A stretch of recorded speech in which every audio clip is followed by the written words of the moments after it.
राहुल एक साधारण लड़का था, लेकिन उसकी जिंदगी में परेशानियां असाधारण थीं। घर की आर्थिक तंगी, पढ़ाई का दबाव और बार बार की असफलताओं ने उसे अंदर से तोड़ दिया था।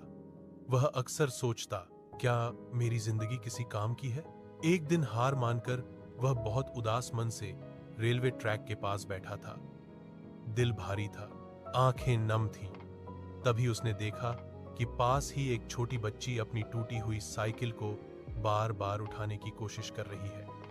वह गिरती, फिर उठती और मुस्कुराकर दोबारा कोशिश करती। राहुल ने उससे पूछा, तुम थक नहीं जाती?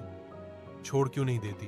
बच्ची मुस्कुराई और बोली, अगर मैं कोशिश करना छोड़ दूंगी तो चलना कभी नहीं सीख पाऊंगी। यह बात राहुल के दिल को छू गई। उसे एहसास हुआ कि वह खुद जिंदगी से भागने की सोच रहा था, जबकि एक छोटी सी बच्ची हार को मानने से इनकार कर रही थी। उसे समझ आया, समस्या जिंदगी नहीं है, बल्कि उसे देखने का नजरिया है। उस दिन राहुल ने फैसला किया कि वह अपनी जिंदगी को एक और मौका देगा। उसने अपने मन की बात एक दोस्त से कही, मदद ली और छोटे छोटे कदमों से आगे बढ़ना शुरू किया। धीरे धीरे हालात बदले।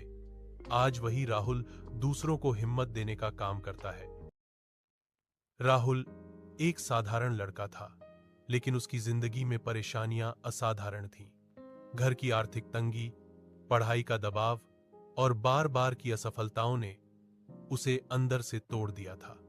वह अक्सर सोचता, क्या मेरी जिंदगी किसी काम की है?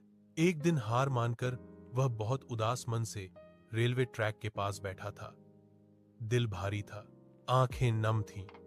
तभी उसने देखा कि पास ही एक छोटी बच्ची अपनी टूटी हुई साइकिल को बार बार उठाने की कोशिश कर रही है।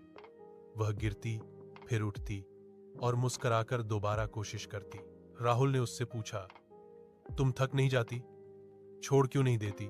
बच्ची मुस्कुराई और बोली, अगर मैं कोशिश करना छोड़ दूंगी तो चलना कभी नहीं सीख पाऊंगी। यह बात राहुल के दिल को छू गई। उसे एहसास हुआ कि वह खुद जिंदगी से भागने की सोच रहा था, जबकि एक छोटी सी बच्ची हार को मानने से इनकार कर रही थी। उसे समझ आया, समस्या जिंदगी नहीं है, बल्कि उसे देखने का नजरिया है। उस दिन राहुल ने फैसला किया कि वह अपनी जिंदगी को एक और मौका देगा। उसने अपने मन की बात एक दोस्त से कही, मदद ली और छोटे छोटे कदमों से आगे बढ़ना शुरू किया। धीरे धीरे हालात बदले। आज वही राहुल दूसरों को हिम्मत देने का काम करता है।